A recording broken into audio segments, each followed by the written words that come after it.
Hey everybody, I'm just gonna give this a shot.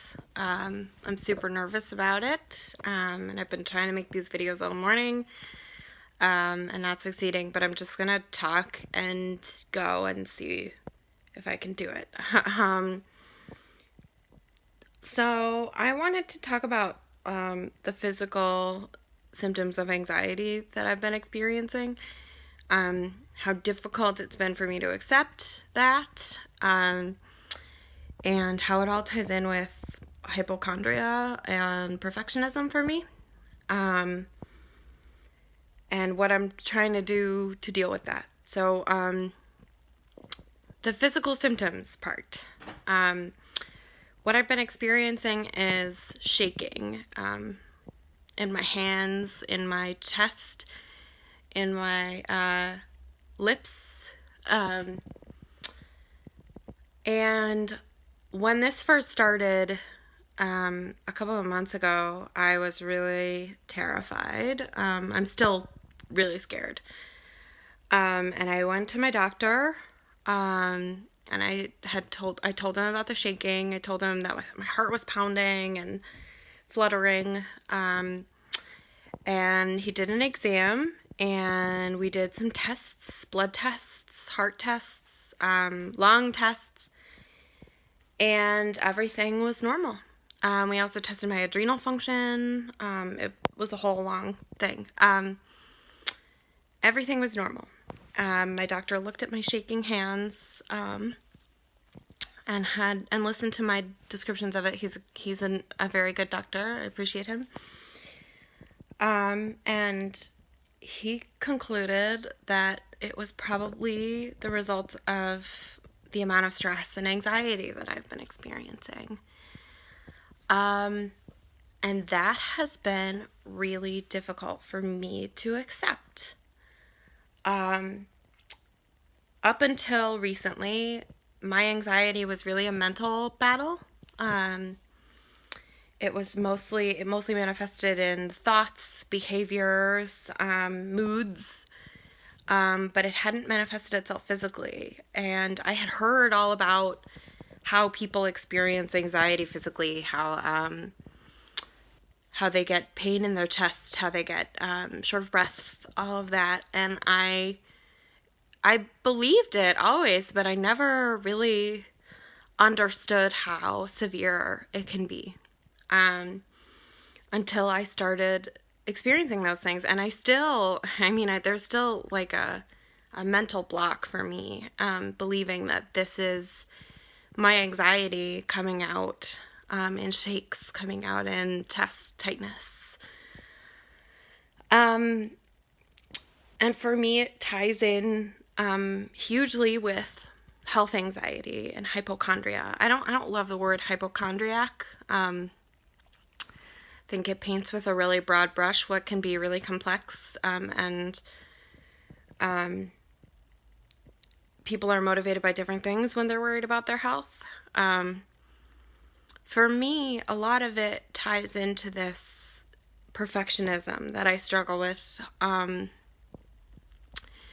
When I think about managing my health, I think about controlling my health.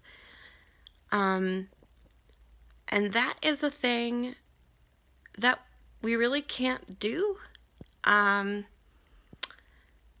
It's sort of an unrealistic expectation to set. You can do the right things. You can eat healthy. You can exercise. You can sleep well. You can try to manage the amount of stress you have.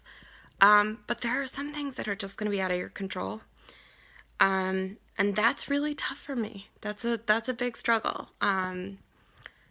In my mind, I'm like, well, if I'm managing my health, then I should be just healthy. And healthy means that there's nothing wrong with me.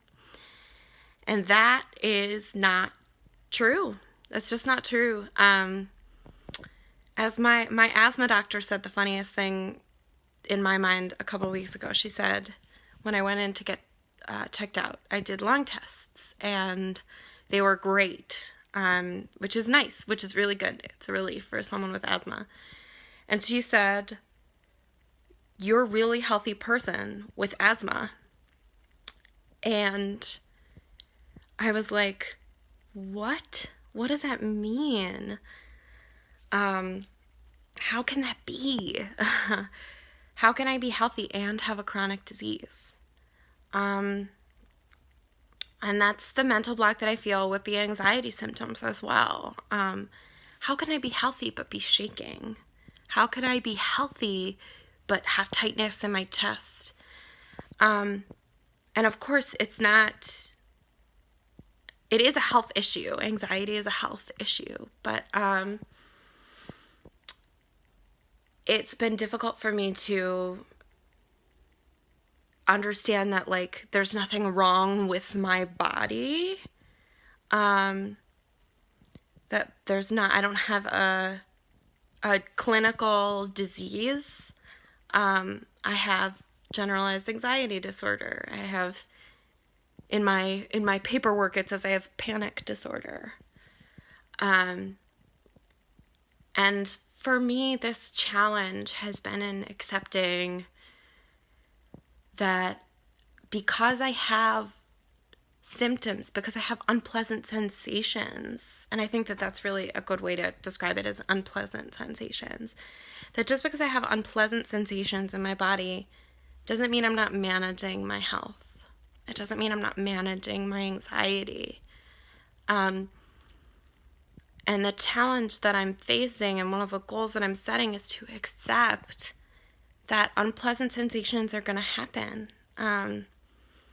Unpleasant sensations are going to result from that fight or flight reaction that you feel when you feel anxious. And that stuff can be really physical, and that stuff can be really scary and unpleasant, but it doesn't mean that you're not managing your health. It doesn't mean that you're not healthy. It doesn't mean that you're not doing well or doing better than you were before. And for me, I am doing better than I was before, and I'm scared of accepting that. And I'm scared of accepting that managing my health can be imperfect. So I'll keep updating on the progress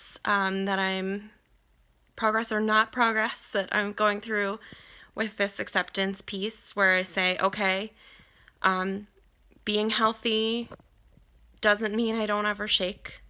It doesn't mean I don't ever feel tightness in my chest. It doesn't mean that I don't have physical manifestations of anxiety. And searching for a diagnosis is not always the key to managing. So I wonder if anybody else out there is having trouble with those things. Oh, my cat's here. Here's Ringo. I wonder if anybody else out there is having trouble with things like that, has had trouble with things like that, and how, hey buddy, how managing your health feels for you, and if there are any challenges you experience and things you get trapped in when you're trying to manage your health. Okay, I think that's it for today. I'm gonna go snuggle with my cat and crochet some stuff for Christmas. Happy holidays. Bye, everybody.